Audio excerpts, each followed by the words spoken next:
আছে নেকি কাৰোবাৰ খৰখজতি বেচু এক জামা লৈ যাওক ময়ঙৰ মনোবেজৰ 16 গুণী বিষহৰি 1 চামুচ নাৰিকল তেলৰ লগত দিনে 3 চামুচকৈ মিহলাই 3বাৰকৈ লগাওক খাওক দেখিব টনচিলৰ ওপৰত যেনে ধৰণৰ গেলা পচা বেমাৰ আছে চব ফুটাই কটকটীয়া মাৰিব আপোনাৰ ভৰিৰ বিষ আঁঠুৰ বিষ কঁকালৰ বিষ পেটৰ বিষ বুকু ধপধপ কৰা কাণ গুম গুম কৰা শব্দ শুনি নোপোৱা চুলিৰ অকাল পককটা চকুৰ খচখচনি দাঁতৰ বিষ যিকোনো প্ৰব্লেমৰ বাবে আমাৰ ওচৰত আহক 1 চামুচ নাৰিকল তেলৰ লগত দিনে 3 চামুচকৈ মিহলাই 3বাৰকৈ লগাওক খাওক দেখিব টনচিলৰ ওপৰত যেনে ধৰণৰ গেলা পচা বেমাৰ আছে সব কটকটীয়া মাৰিব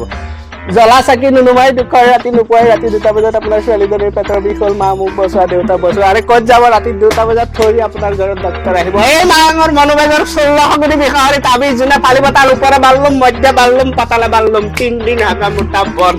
আছে কি কাৰোবাৰ কৰ্কজতি বেচু একজামা লৈ যাওক মাঙৰ মনোবেজৰ 16 গুণী বিষহৰি বাদ দিয়ক হে কৰোনা ভাইৰাছ অক্সফৰ্ড ইউনিভাৰ্চিটিয়ে ভ্যাকসিন বনাইছে আমি 2 টিলিকিট কৰোনাক বাই বাই বাই বাই আই যাওক লৈ যাওক